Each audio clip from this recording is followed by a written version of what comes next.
A very good morning, dear children. Jai Swaminarayan. So, welcome back to Atmaya Green School. This is your English class, and today is 3rd of July.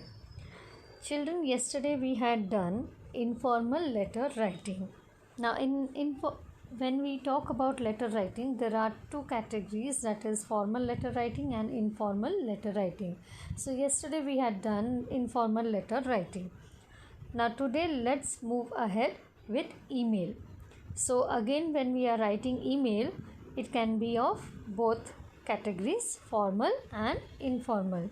So yesterday we had done informal letter writing. So today we will learn about informal email writing. Okay. So before we begin with the email writing, now let's know what is email and how we need to write an email.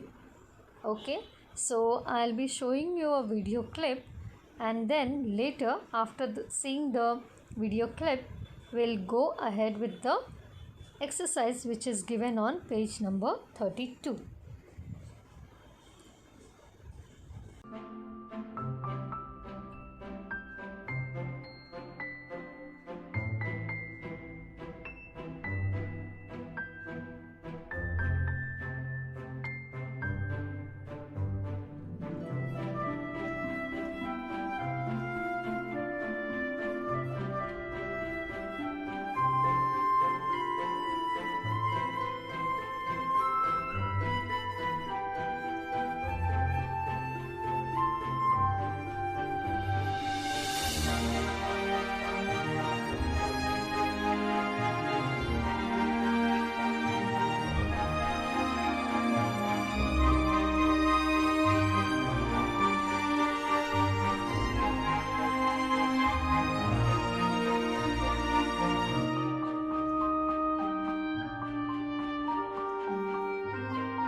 In this video, you'll learn how to format an email, including parts of the email, what to capitalize, where to leave spaces and empty lines, and how to do the optional signature block at the end. Here's an example of an email that's formatted correctly. Let's look at the parts of this email. First, we have the subject. The subject is like a short title that tells your reader what your email is about. Then we have the salutation, where you're saying hello to your recipient. In the body of the email, you write your message. Then you have your closing, where you sort of say goodbye. Then you have your electronic signature, which is your first and last name. And then at the bottom, sometimes there is an optional signature block. You don't need a signature block, but many people use them, and you might also want to have one. Let's now talk about what to capitalize in your email. First, let's talk about what to capitalize in your subject. We capitalize subjects like we capitalize a book title. But what do we capitalize in book titles? We capitalize the first word, the last word, and important words. How do we know if a word in a title or an email subject line is important? Nouns, verbs, adjectives, and adverbs are important words in a title and should be capitalized. Here's some examples. People, like teacher, boy, and parent. Of course, there are many hundreds of other words that could be people. Places, 3 examples are school, city, and library. Things, like book, homework, idea. Actions, like run, ask, need, or help. Adjectives like sick, easy, great, And adverbs like not, very, and always. What about words that are not important and should not be capitalized? These include articles, conjunctions, or prepositions that are 3 letters or shorter, like these: and, but, by, for, or, in, if, out, of, off, so on, a, and they. These are examples that are used often, but of course there are many other words that are not important in titles and should not be capitalized. Now we've talked about what to capitalize in a subject. What about the salutation? In a salutation, capitalize the first word plus all nouns. Let's look at some other examples of email salutations. Here we have Dear Hiring Manager, Dear Professor Smith, Dear Board of Directors, Dear Mom and Dad, and Dear Sophia. There are 2 types of email salutations. The first 3 examples that we see here are formal salutations. At the end of a formal salutation, the punctuation you use is called a colon, or the 2 dots that you see used at the end of our first 3 examples. You need to use a formal email salutation when you're writing emails with job applications, emails to leaders in your company, school, or community, and emails to other people in higher positions. The other type of email salutation is an informal salutation, like the last 2 that you see here. At the end of an informal salutation, the punctuation you use is a comma. Informal salutations are used when you write to friends and family, people you see daily or often, and sometimes to teachers or professors. It depends on the culture and the relationship you have with the person, just as any email salutation does. So we've covered what to capitalize in the email subject and salutation. Now let's talk about the closing. In the closing, you capitalize only the first word. The second word in a closing should not be capitalized. Here are some examples of other email closings that are formal, professional, and will work in almost any situation. Best regards, sincerely, thank you, best, yours truly, and respectfully. Now we've reviewed capitalization, let's look at where we need to leave empty lines and spaces in your emails. First, leave an empty line after your salutation. Always leave empty lines between paragraphs. Leave 1 empty line before your closing and 1 empty line after your closing. Notice, you do not need an empty line or a comma after your electronic signature. Now let's talk about the optional signature block.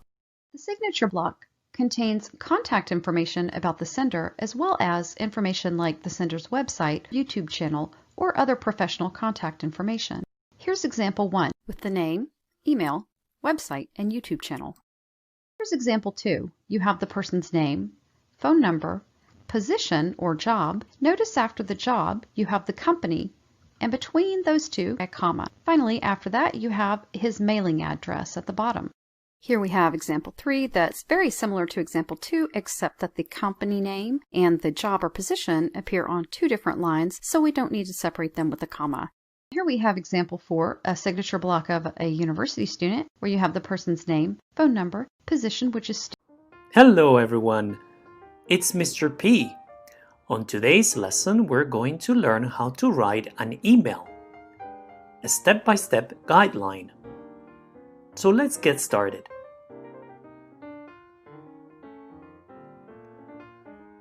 Writing emails. Emails vary in formality depending on how well you know the reader and what your status is in relation to them.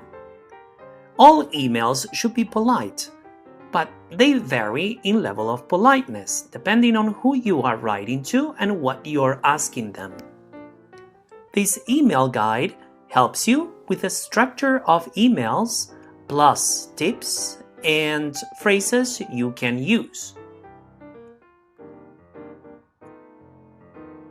General email structure. Number 1, you will need the subject line. This shows the reader the exact subject of the email. Number 2, date. Number 3, salutation or greeting. Some people start with hi, others with the first name of the reader, like Mr. or Mrs. Smith, for example. Number 3, reason for writing. Number 4, main point.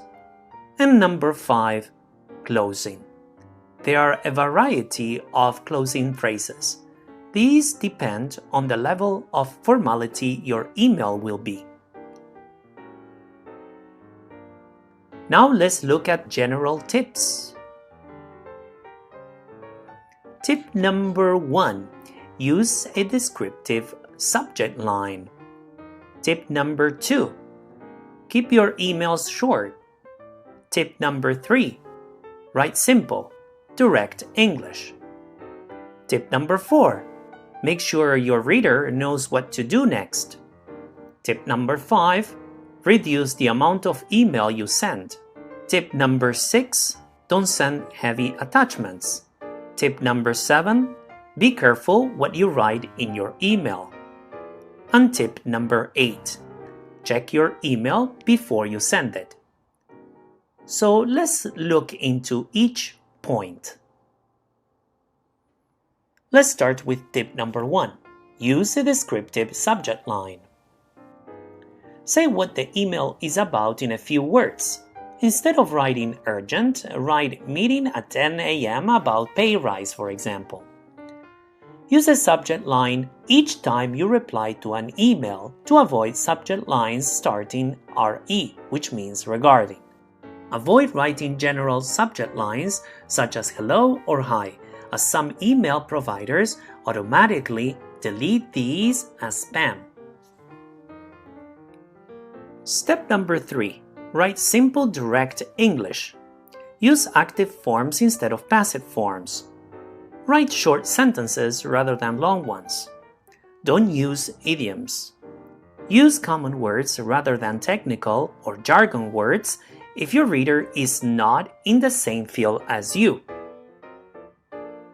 Tip number 4. Make sure your reader knows what to do next. Help your reader act on your email.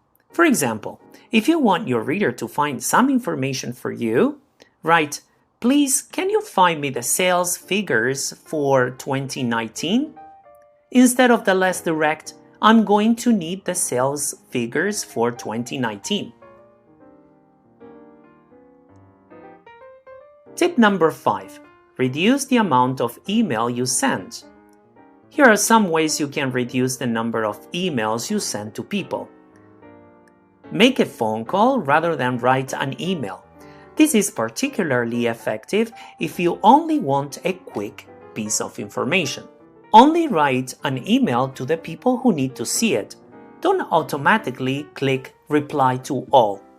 Don't take part in chain emails. When you have to forward something to a lot of people, for example. Don't reply to spam.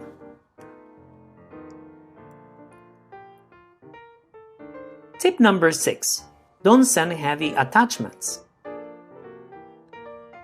If possible, send a zip file or give web addresses where your reader can find information. Tip number 7. Be careful what you write in your email. Try to make your emails informative and polite and use a neutral tone. Remember that your reader could forward your email to other people, so only write what you would be happy for other people to read. No gossip, no personal comments, no confidential information, and no ambiguous English such as sarcastic humor. Avoid using emoticons and smiles in business emails, or too many exclamation marks. Tip number 8. Check your email before you send it. Use a spell check to eliminate spelling mistakes. Read your email aloud to check for grammar and punctuation errors. Ask yourself these questions. Is this clear? Does my reader know what to do next? Is this polite? Now let's take a look at the language bank for writing emails. Formal and informal writing. So for greetings, informal, you would say, "Dear Madam" or "Dear Sir," "Dear Mr.," "Dear Mrs." Informal email writing, "Hi, hello, hey." If you want to start a formal email, you will write, "I'm writing in reference to," "I'm writing to inquire about." Instead, if you want to write an informal letter to your friend or to your relative or an acquaintance, you can write just a quick note to tell you. When you want to thank the recipient of a formal email, you would thank Thank you for getting back to me. Or thank you for your prompt reply. If you want to thank to a family member, a friend, or an acquaintance, you would write, thanks for your answer about. If you want to add closing remarks to a formal email, you will use the following expressions. Thank you for your consideration, or I look forward to hearing from you. Would it be possible if you want to request something? Instead, for an informal email, you can write, feel free to, or if you want to ask for something, you can use can you. Can you call me later, for example? When you want to close a formal email, you will use one of the following expressions. Regards, best regards, yours faithfully. Instead, if you want to close an informal email, you can say, speak to you soon, thanks, love, all the best, cheers. After this, you will sign your name. That's it for today. I hope you enjoyed the lesson. So hope you have understood what was shown in the video and what was told in the video. So let's begin with the exercise which is given on page number 32. Now before we go ahead with the exercise, let me remind you or tell you once again that whatever answer I am dictating over here or showing you, you are requested to write it in your own words. Okay, so let's begin. So the question is, you are Lucy. Write an email to re-establish contact with a lady you had known, telling her how you have felt after meeting Chester. Tell her how a chance meeting with a complete stranger has changed your life. Also tell her all you wish to change in your current lifestyle. Okay, so let's begin. So when you see the format given over there on page number 32, you can see the message what is written is new message, and after new message the next icon what you can see is TO2. Okay, so you need to write Emily Marsh @abcmail.com, then from Lucy Quinn @abcmail.com. Then the next comes subject. You have to write new friendship. Then you will begin with the letter. Dear Emily, it's been a long time since I sent an email. I am sorry I haven't been in touch more often. You will be happy to know that last week I met quite an interesting lad in the street. He was trying to fight off two boys who stole Christmas gifts. This boy Chester was brave enough to defend his friend's gifts. I invited him in, and you should have seen the look of wonder and happiness when he was given some chocolate. He inspired me to get out of the house and buy a Christmas tree. I even decorated it. I gifted him a pair of boxing gloves to fight better next time.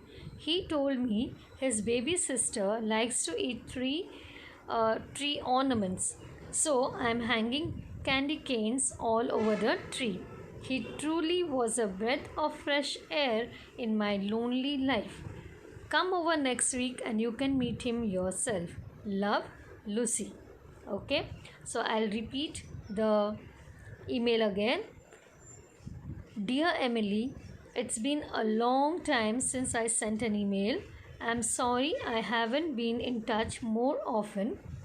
You will be happy to know that last week I met quite an interesting lad in the street. He was trying to fight off two boys who stole Christmas gifts. This boy, Chester, was brave enough to defend his friend's gifts.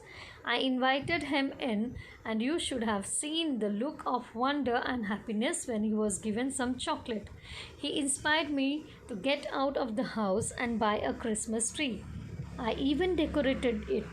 I gifted him a pair of boxing gloves to fight better next time.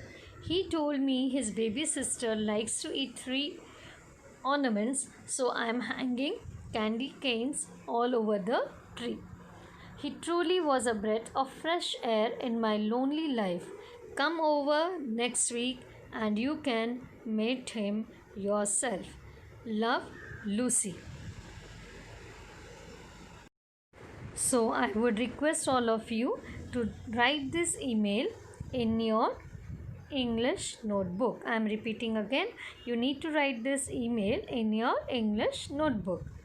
Okay, children. So before we end with the class, let me again give you a gentle reminder.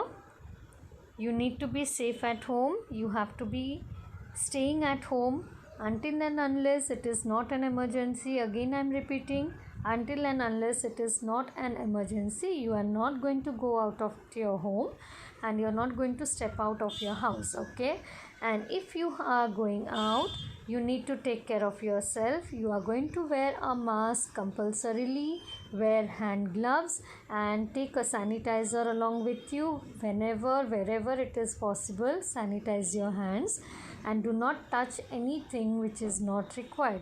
And immediately when you return back, when you come back home, change your clothes, take your bath, sanitize yourself, and please take care of your health, have proper food, and take care of your diet.